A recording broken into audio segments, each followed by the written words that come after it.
10:30 this evening is the embargo on everything that's said after this, okay? 10:30 this evening. If you're feeling it back, you're responsible for that as well. I don't know who wants to kick. What is the punishment for breaking that? Tell me. They're banned. Good question. Who wants to kick us off? Good question. Thank you. The first good question today. I think. I've got a question, but it'll have to come at the end. It's not related. Go on, what do you think will be different about Everton in the time? It was 5-2 a month ago. What you've seen in the video, what's called? Oh, the mood. I didn't see the video yet. We have, after the press conference, I go immediately to the analyst meeting. But what's obvious is that the day when we played them and won, one team was in a sensational mood, like momentum on our side, and the other team not. So that's how it is, and that's what obviously changed the most when Carlo came in. So everybody felt better, stuff like this. Everton had this kind of 2, 3, 4 weeks, I don't know exactly how long, when a lot of question marks around Marco Silva. Will he be there again? What means that game for him? That's never a good situation. It's never good for no club. And if you then, we can of course turn in a game like this, but if then meet a game like us that night, completely on their toes, 100% focused, really good shape, in a good moment just, then it can be difficult. That's it. But that was one game. We never expected. It's always like this. If you beat Everton, you beat them from once or twice. But if you beat them, it's always clear that in the re-game they will use it and stuff like this. So you go to Goodison Park, and then it's a completely different game. It was always like this. But this time we meet earlier again, and so of course they are 100% in a different situation than they were. 3 weeks, 4 weeks ago? Don't know. A couple of weeks ago. But we know that, so we don't compare our last game with this game. We just try to find solution for this game. You said that, obviously, in Carlo, you are such good friends. How do you? We used to be. Yeah. Because there is such an intense rivalry and the emotion of the game like this. How do you ensure that friendship survives this intense rivalry? We didn't see each other a lot, so it's strange that we both feel like that, because he was never close. We met around games and stuff like this, but how's that? And some meetings with managers. It's just nice.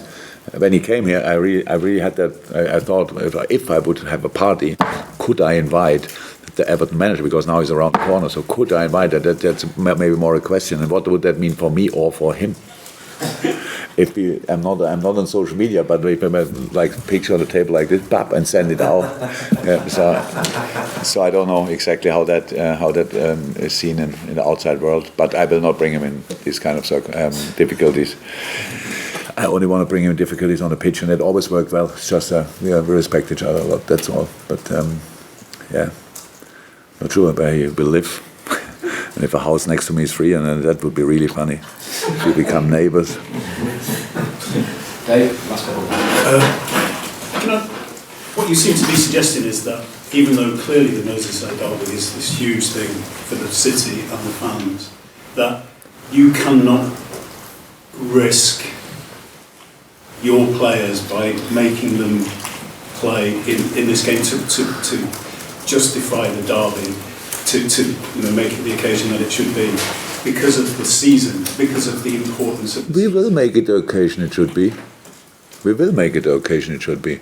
What do you mean with the lineup? We will have a lineup, which, in my opinion, emotion out of your selection is what you were saying. No, I have no clue who I will select. That's what I said.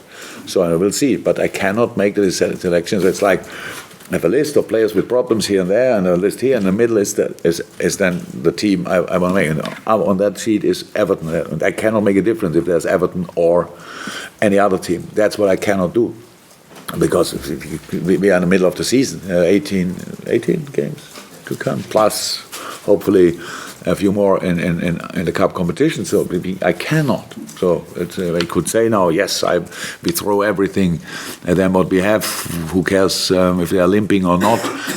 That's just no problem. That's all what I say. But I know our fans see it exactly that way. So that's how it is. there are no more important or less important games. They're all important, but in a specific moment, you have to make a decision which is right for this moment by respecting a game 2 days ago. We can and 5 days ago and a week ago and stuff like this. That's it. Just on a slightly different topic, I have to ask you this. It's not a difficult question. The mayors of Liverpool, Manchester and Sheffield, as the UK is bidding for the World Cup in 2030, have said that it should be based in the north of England because of the history and the tradition of football in this area and the history of football in the UK.